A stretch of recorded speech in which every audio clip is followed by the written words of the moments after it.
Hello, welcome to another episode of Conversations with Anulu.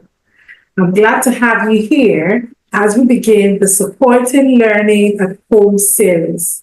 In this episode, I will be talking to Ms. Sakirat Kuti, who is an early childhood educator in the United States of America. She is the founder of the Parent Teacher Voice, where she shares information and consults for parents and teachers, uniting them for the success of the learners. I hope that you will learn a lot from this episode. If you have any questions, please drop them in the comment section. I would love to read and share more information. Enjoy.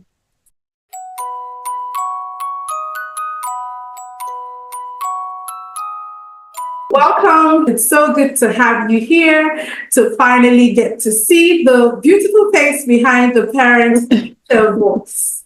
So I'm going to start straight. The topic for today is we're looking at the Supporting Learning at Home series, and the topic is identifying learning gaps and seeking help. So this is especially for parents, and I know that you're an expert when it comes to relating with parents and uniting them with teachers. So the first thing I would like to know is, who is Ms. Sakirat? Who is Ms. Sakirat?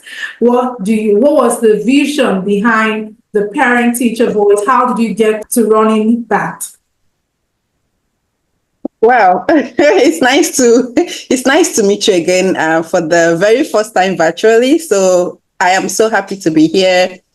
Of course, something always leads to somebody doing something, right? And for me, I think the passion for working with children and families and seeing the gaps in how children are thriving is what really made me to have a platform for children, for families and educators. I am an educator and I am a parent as well. During the COVID period, a lot of parents were at home and a lot of children were at home. They were really struggling to understand what they can do with their children. Mm-hmm. And that really made me think about, prior to COVID, I had my platform. It was called something else, not Parent Teacher Voice. Okay. And I just thought, on my platform, all I do is educate parents and just give them information.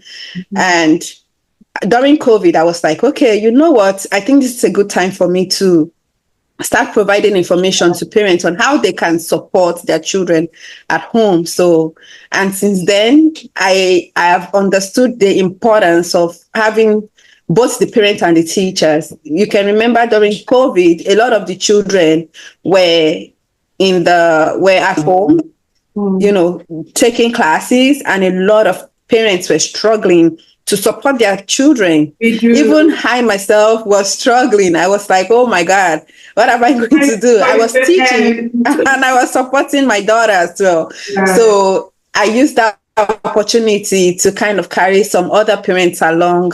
And I felt it was the most, the best thing that could have happened to me after that time.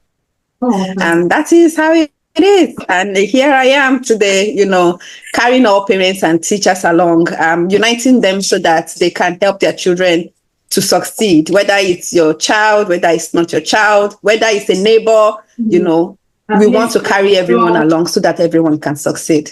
Fantastic. That's good to know. So looking at our topic for discussion here, what would you say, is that really an importance, or would you really say that there is an importance to supporting learning at home, especially in early childhood education?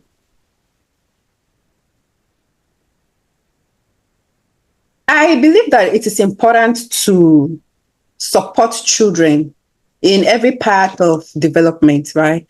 Mm-hmm. And because as a parent, you have to always reinforce what children are learning. Whether they are learning it at home, whether they are learning it through someone who is tutoring them. Mm-hmm. As a parent, you have to always be there for them. You have to ensure that you are paying attention to what they are learning.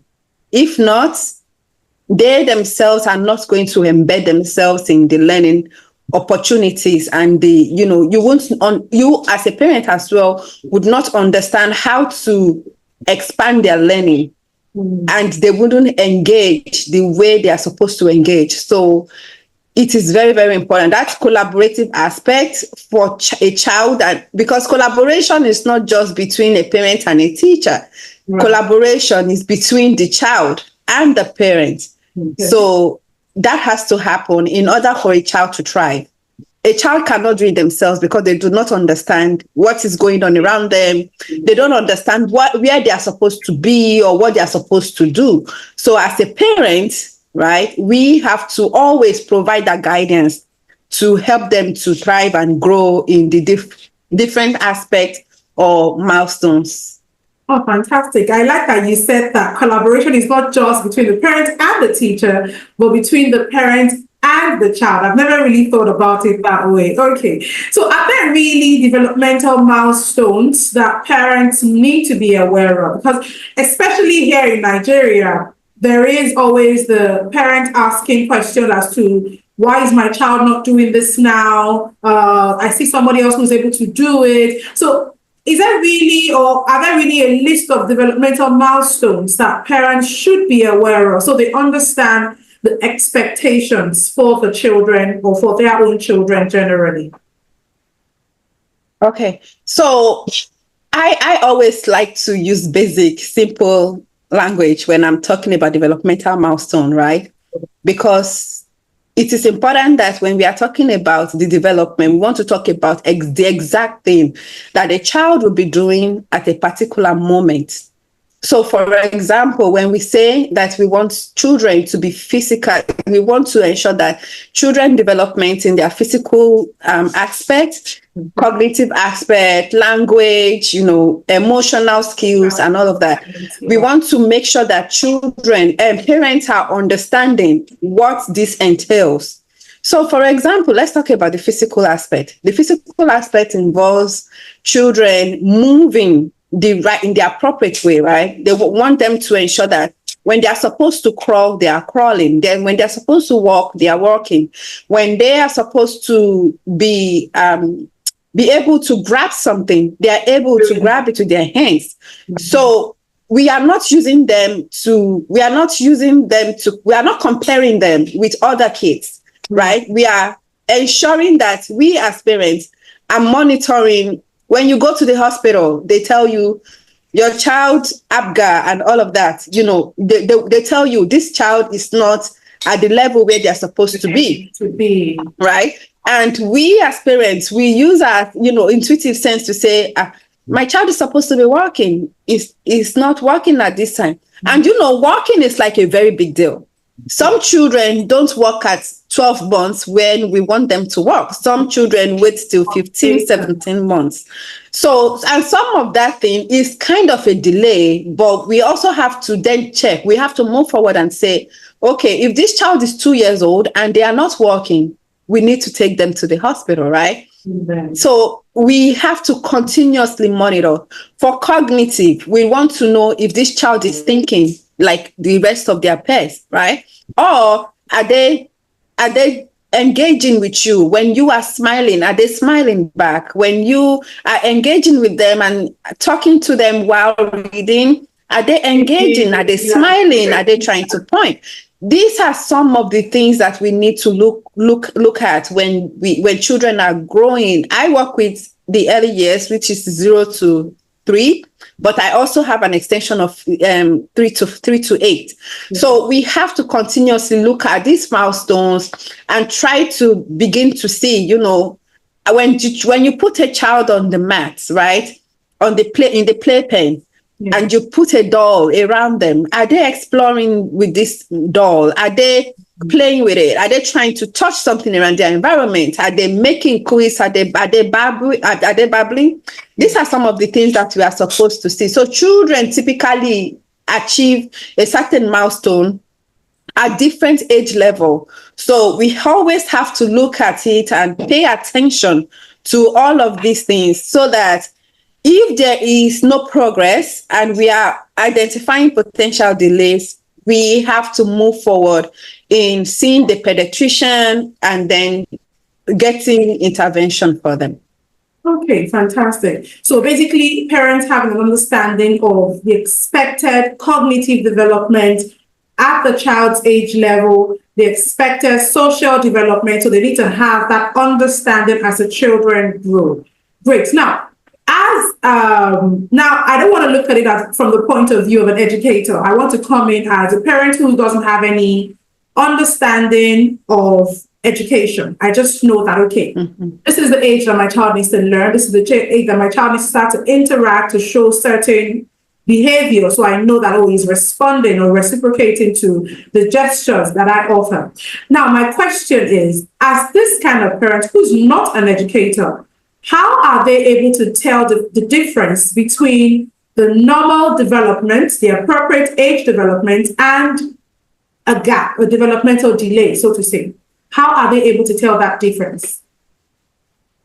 Okay, so we always encourage parents to always take their children to the pediatrician, right? Which on a normal circumstances, there is always resources, and there is always, resources for parents to let them know at 3 months, your child is supposed to be doing this. At 6 months, your child is supposed to be doing this. If they are not, right, then you begin to get concerned, right? When you take them back to the doctor, they tell you this is what it is. Looking at it in the lens of education, right? There are different signs, right? A parent would see. There are different signs a parent will see. Especially even when you are a new parent, you would know. When you pay attention to your child, you would understand that there is something that is off around, their development. Like I said earlier, I think one of the major things that a lot of parents will see is always the social emotional aspect as well as the physical. I think those two always come early. For some reason, I really don't know if there's a data or science behind it. But I do know that when there is a developmental delay, you would notice as a parent that their physical development is not typical, right? You will be concerned about how they are talking, right? How they move their body. Are they moving their body the way they are supposed to? Are they, when you hold them, when you put your fingers up, are they grasping your hand? Those are some of these things that we are always looking out for. And sometimes you might be a new parent, right? As a new parent, I usually, talk about the community. And that is why, I'm always talking about the community as a whole. It's not one village, right? You see a lot of people who say, you see other children, the way they are developing. Even as an auntie, even if you don't have a kid, you look at them and you notice a developmental growth, right? And you are looking at your own child and you see with this age group, I'm kind of concerned.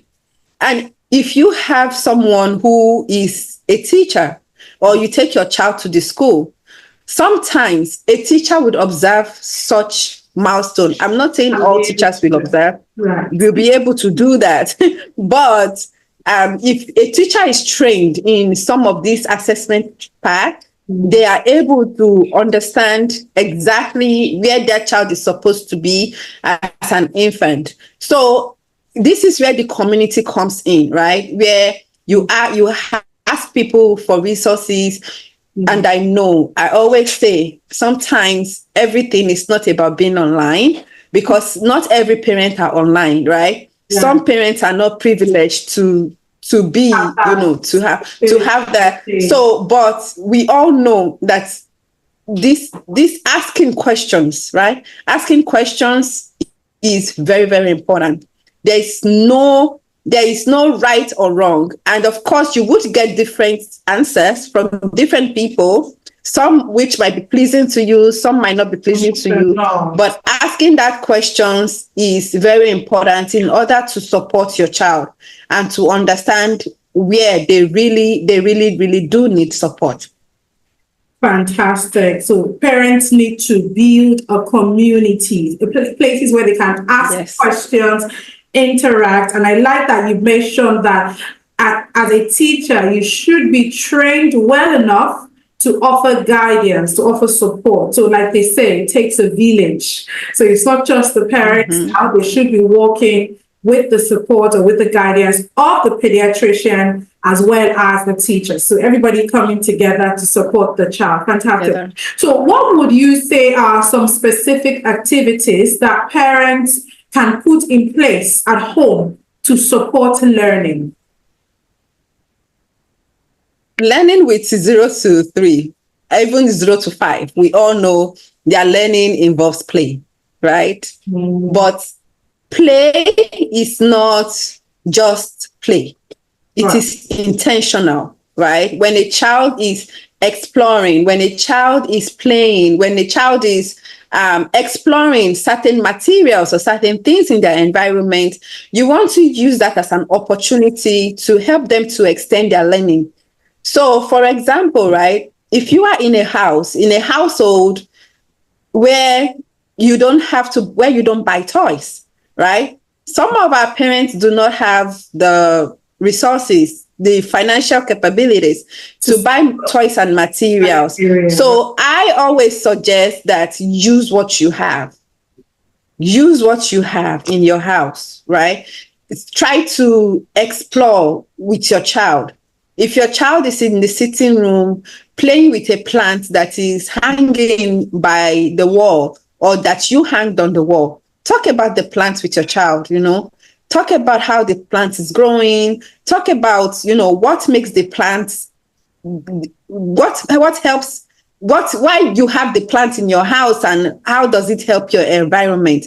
I know that sometimes we might think that our words might be too much for infants or toddlers, but guess what? Just looking outside the window, there's so much to talk about. There's so much to talk about. Yes. And then you are in the kitchen. Your child is over there playing with the pots and pans. They're using the pots and pans to make sounds, right? I know this. I always tell some of my parents, I know this is not nice, but where you have your food, right? The children playing with your rice, your yam powder and all of that, pouring it on their faces and all of that. Those are exploration. I'm not encouraging playing with food, but that's an opportunity for you to tell your child about food, the food categories, why they shouldn't be eating that food without it being prepared. Just walking around, holding your child back and forth, playing games with them. We can make Play-Doh at home. Right. With simple materials at home.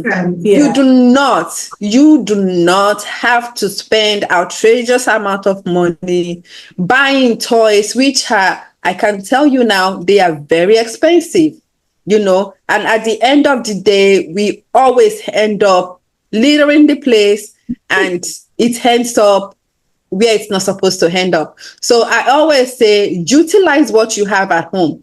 Books. Read. There's no such thing as too much books. There's no such thing as too much books. Put your child on your lap. Point to the pictures. Show them the different things in the picture. Sometimes I can tell you now, I've had parents who will tell me, this book has so many pictures, I don't even know what to say. Just talk about it. Even if it's not, even if they create their own stories. Exactly. Even if what you want to talk about, even if you don't have a story to put into the picture, let that child look at it, let them talk about it. And I know for infants, whatever they see, when they're babbling and queuing, give them simple words to use. Oh, yes, this is a ball. We play ball outside and all of that. Build up their language, use open-ended questions and just talk. Because guess what? In this age and time, this is what children need. So children need people to talk with them, to explore with them, to engage them, to take them outdoor, to explore the different activities around them. And I know it's kind of expensive. I'm talking about expense because I know what this economy is saying. I know this age and time, things are not as easy as it is. And it is not just in Africa or wherever, it is everywhere. So we, as parents, we need to utilize what we have. Mm-hmm. Take advantage of what you have. You know, like the Play-Doh is so easy to make. Flour, water, food coloring. And if you choose not to buy food coloring, let it be that. You know, little oil. Pour it all together and let that child play, squeeze with it. Yeah. And let them use their fine model, right?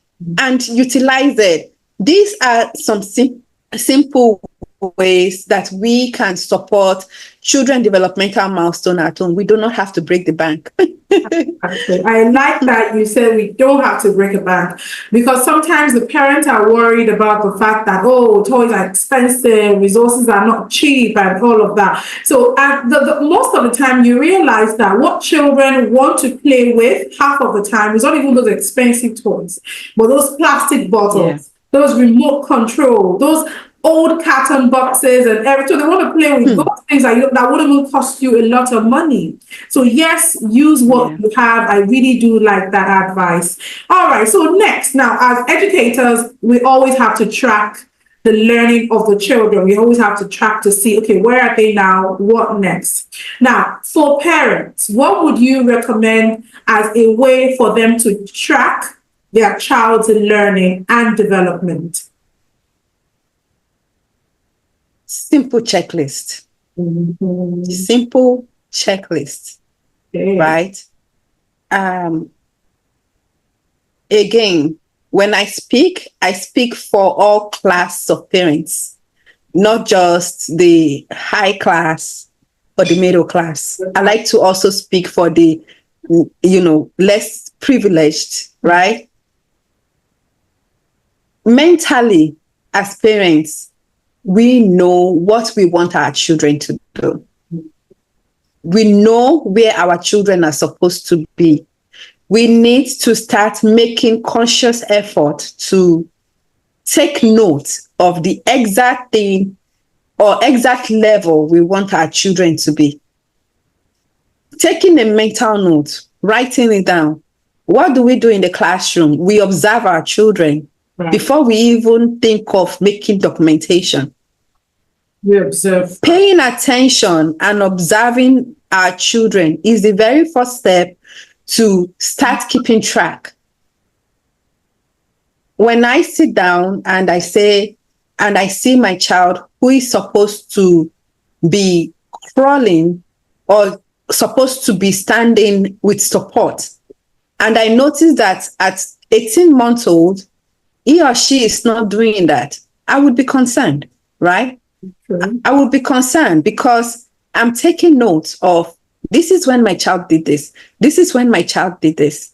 If my child began to crawl at 2 years old, then there's a problem, right? So having that progress written down and charting it, even if it's in drawings, it doesn't have to be in writing, right? It could be in drawings. It could be just making signs and marks on a paper or making a mental note of what your child is doing. That's very important. Mm-hmm. And I must say that there are a lot for parents who have children and who have access to the internet, who have access to the technology.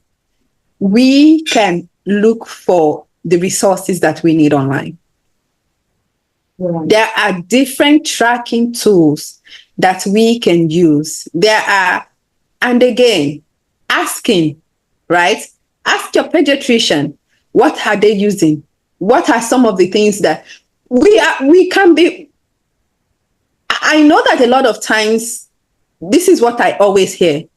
They will say, nobody is giving me anything to even check. But are you asking? Right? Are you asking? You cannot, I'm sure that if you ask your pediatrician, how you can track your child's growth and development, they would definitely, even if it's a sheet of paper, they would definitely give it to you, right? I know that doctors are not that mean, or nurses are not that mean not to be able to provide resources. But the fact is, we also have to tell each other the truth, right? Many of us don't ask questions. Many of us don't feel like this is an important thing to do. We just want to take our children to the doctor, do the checkup, and leave. Whatever the doctor says, what the doctor says.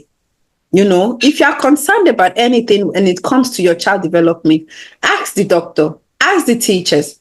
As a parent, right? I know the first person that I will feel like the first person that you get in contact with when you take your child, you know, when you have your child is the pediatrician who is taking care of your child before they even end up in the school, right? So, and then if you feel like this doctor, you are not feeling this doctor, you don't have that relationship with this doctor or nurse, then you can then let's move it forward. Let's take it to an educator who can support you in providing whatever tools that they use. They can create a version for you. And again, I like to always do pros and cons, right? Some teachers might not have the opportunity to. Some teachers might not have the time to. But trust me, they will put you in mind.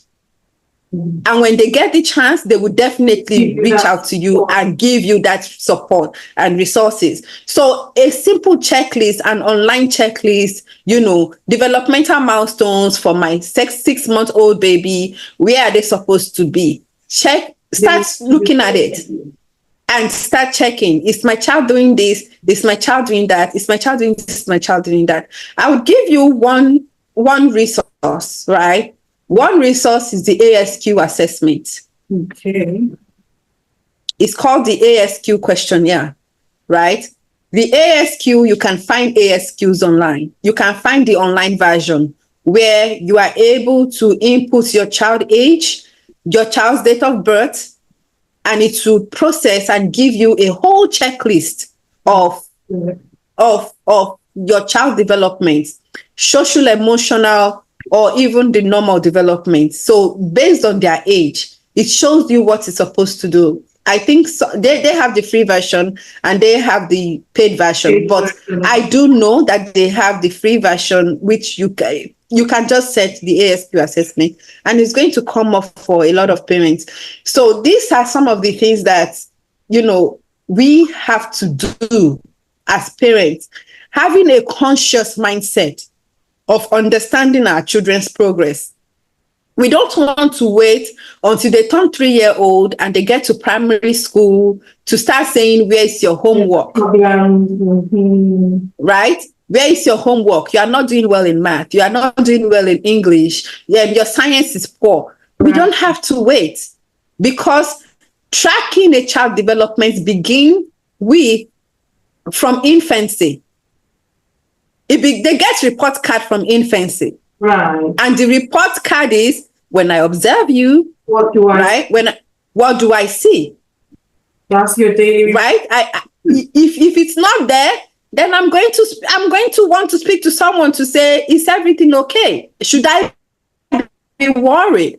Right? So in this state of a lot of information, I know sometimes we Google and we see all kind of information and our anxiety runs high because we are already seeing something that gets us scared, right? And that is why we need to talk to someone who understands the child's growth and development. Particularly. Fantastic. Exactly. Fantastic. So I see a triangle here. Like there's this 3 communities that should be working together. There's the parent community, there's the medical community, and then there is the education community. So you have the teachers, the caregivers, you have the doctors, the pediatricians, the nurses, and then you have the parents. So all 3 working together to ensure that the children are well supported in the early years. Fantastic. Yes. And thank you For the ASQ questionnaire, I haven't heard of that until today, so I will definitely be checking it out. Okay, so my next question is going to be 2-in-1. So basically, I'm thinking, as parents, we've talked about how parents can support learning. We talked about how they need to observe to also check to see if there are learning gaps. So now let's move on to, while parents are supporting, is there a case? How do we draw the line between providing needed support and allowing the children to be independent, allowing the children to develop needed skills?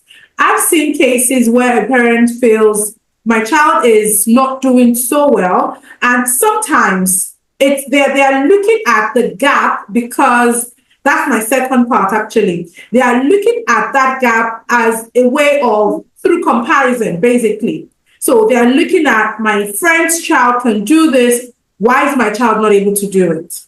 My neighbor can do it, why is my child not able to do it? So their own observation is not particularly of what the child can do or what the child needs, but they are looking at other people around me are doing it. So they are comparing their children, or their child with other children. So that's the first part. And then the second part, in a bid to provide support, we have some parents who tend to overdo it. Now, they're not allowing the child to be independent. They're not allowing them to develop skill. They're always having to step in.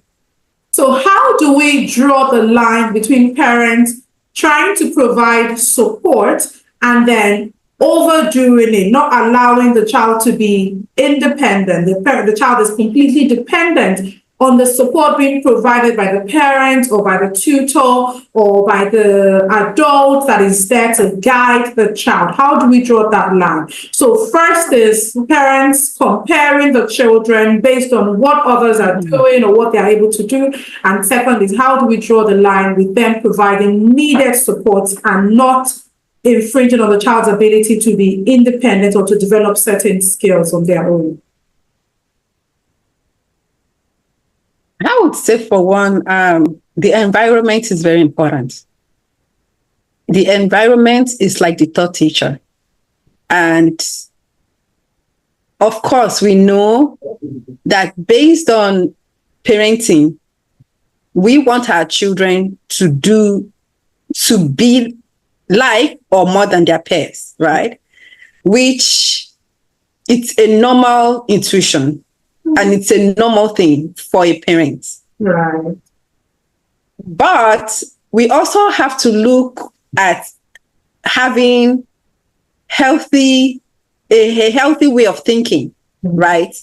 Comparison is very toxic, and it can lead a child to begin to resent even doing anything, or even trying to move where they are, right? Trying to move. I'll give you an example. So I do have this child who was enrolled in one of the programs that I consult with. And when the child was started at the beginning of the year, I always go in to do assessments and to observe and to check to make sure that everything was okay. And I noticed this child for the first time because he's enrolled newly. The very first day, the teacher told me, "Oh, he's not sitting down. He's not doing this. He's all over the place. I can't even pay attention. I can't teach the rest of the kids. He's just here. He's not supposed to be here."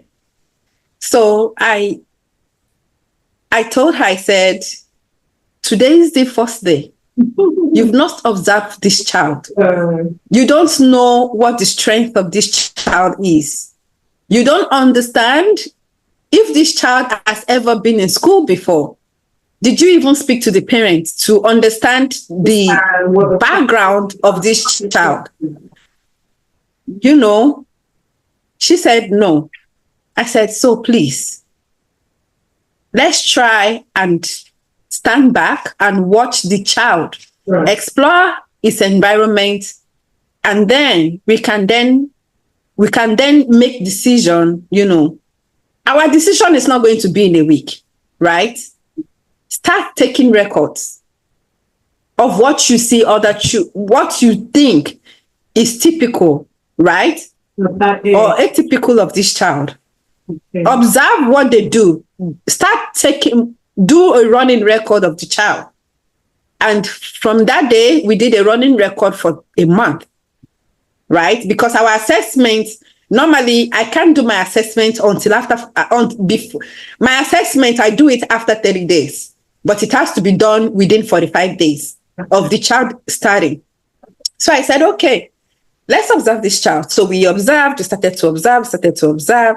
And then eventually we realized, okay, there are some things that are atypical of this child. We noticed, several things that is not normal. And then I brought out the running record and I said, we have to have a meeting with the parent, right? I cannot have a meeting with the parent without my data. Without my running record, I can't have a meeting. Without my observation, I can't have a meeting. So we had a meeting with this parent, and this parent said, I have been noticing these things, but I think it's normal. I didn't know that, I'm supposed to do anything. Say or do anything. Yes. So I gave her the EZR, which is like another assessment done on a child. So I did my EZR and I gave her an ASQ and I said, go and fill out this ASQ for me. When you bring it, I will tell the teacher also to do the same thing. And we come back to talk about this. Right. So I do my assessment. You don't see it. You do your assessment. Yours. And then we come back. By the time we came back, we noticed a lot of things that were atypical of this child. And we had to say, okay, now I need you to take all these assessments, take it to early intervention. And if early intervention is telling you that, your child doesn't need this, I need you to take it to your pediatrician, who is going to give you a note and state exactly what we need to do. And I had to move forward from there. And we had to support this child. Eventually, to cut the story short, this child was able to get services.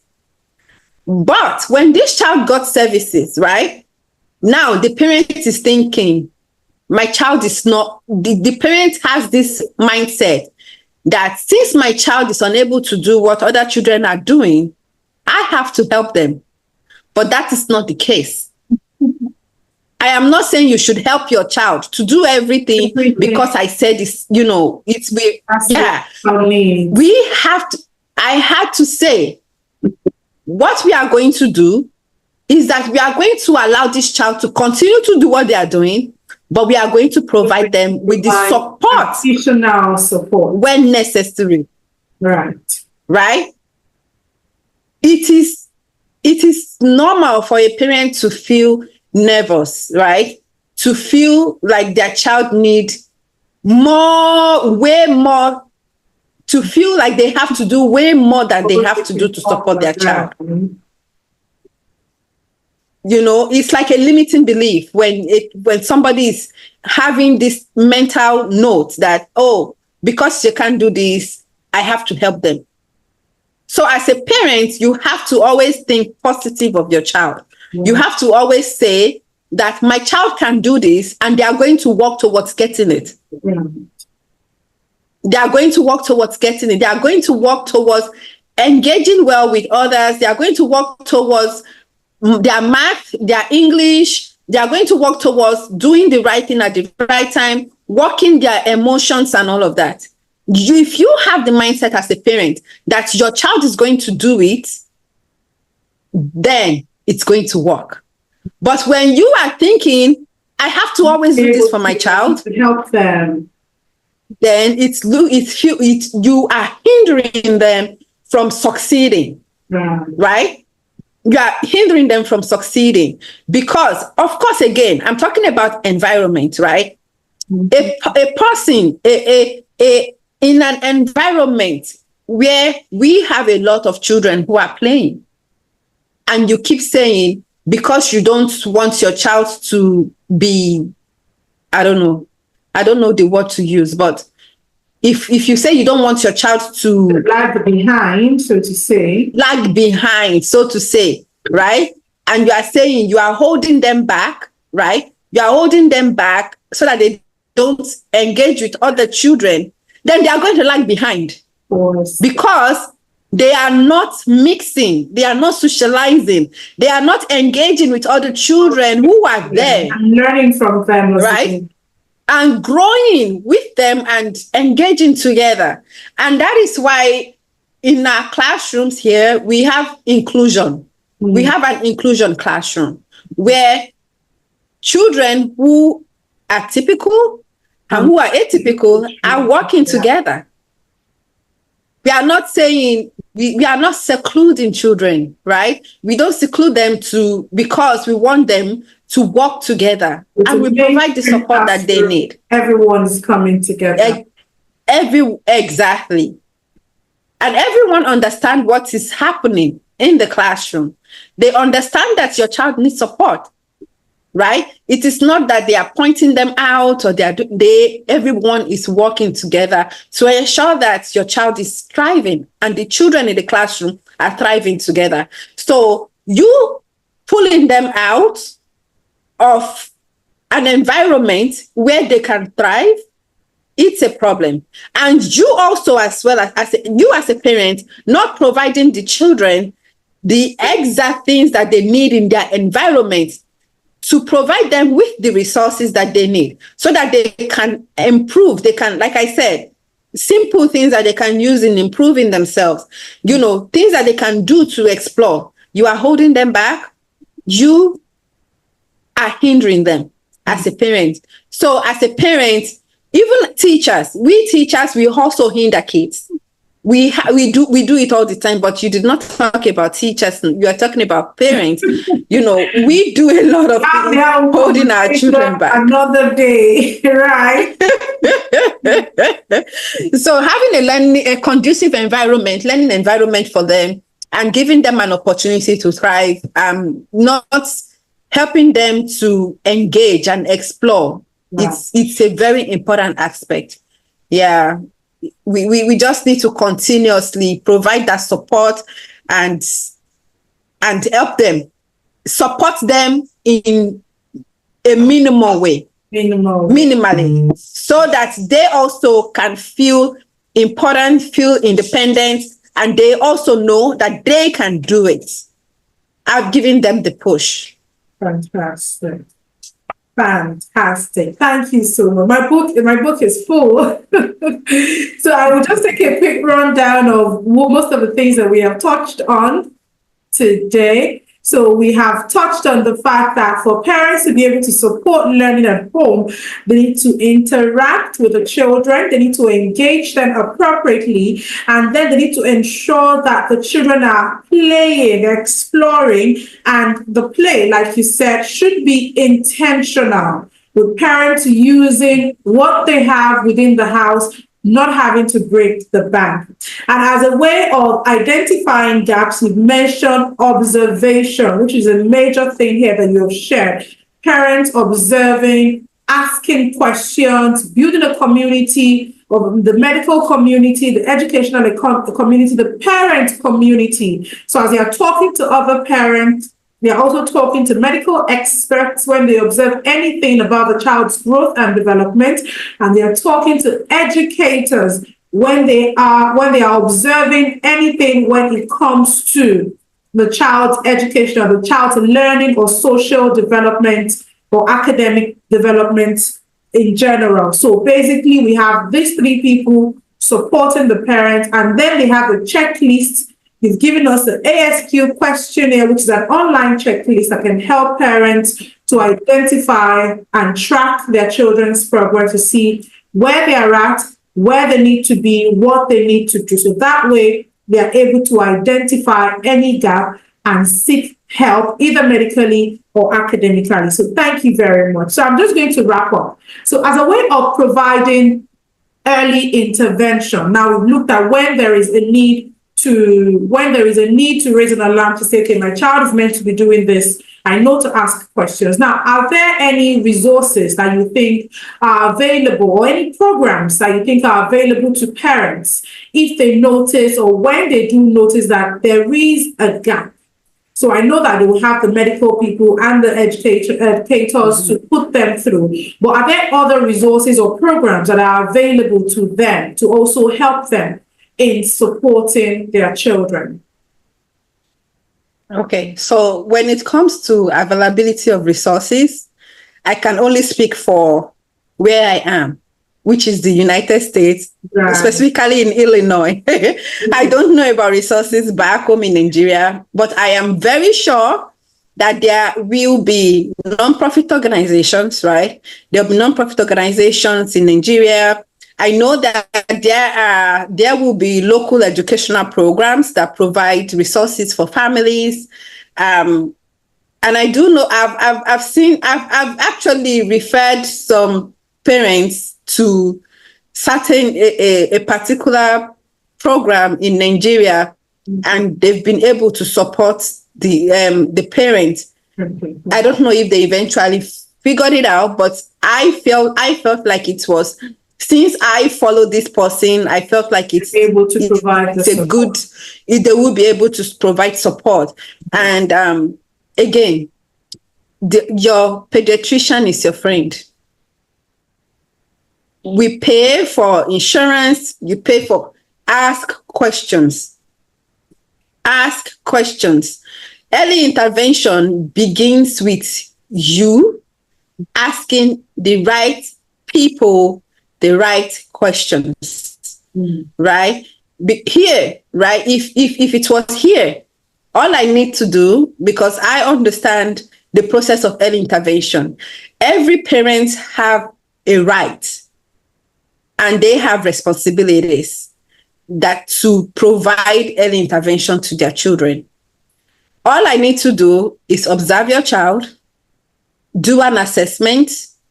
Again, I can either go through our local resource, which is the CCR&R, and submit it to them. And in 10 days, I get them to, they would, in 10 days, there will be an evaluation to be done on your child, right? And after the evaluation is done, they tell you whether your child qualifies for services or they do not qualify for services. Like I stated, if I have to observe a child, at least I need them to be in the environment for 45 days. And if I need to reevaluate them, maybe I give them another 1 month to reevaluate them again. So I do my part, right? As a consultant, I do my part as an educator to do this, get all this data together so that a parent will be able to take the result to the CCR&R and say, I need help, right? Or they can take it to their pediatrician, which I think is way better because it makes it much easier and faster. Take it to their pediatrician to work with, your child. And then the pediatrician writes a quick note, which makes it easier for your child to either get services or they provide you with tools and resources to be able to support your child, right? But when we are talking about other countries, it might not be the same. For example, in Nigeria, I have made my research and I do know that there are some schools which are public schools that provide services for children who may need extra support, right? The special needs children, there are public schools that take these children. And I am sure in that school, they have qualified people who can provide them with this support. Some children might need therapists. How many people can afford to pay a therapist? Right. Exactly. But with having to understand what you can do, making research as a parent, and again, research is for people who are privileged. I will tell you that.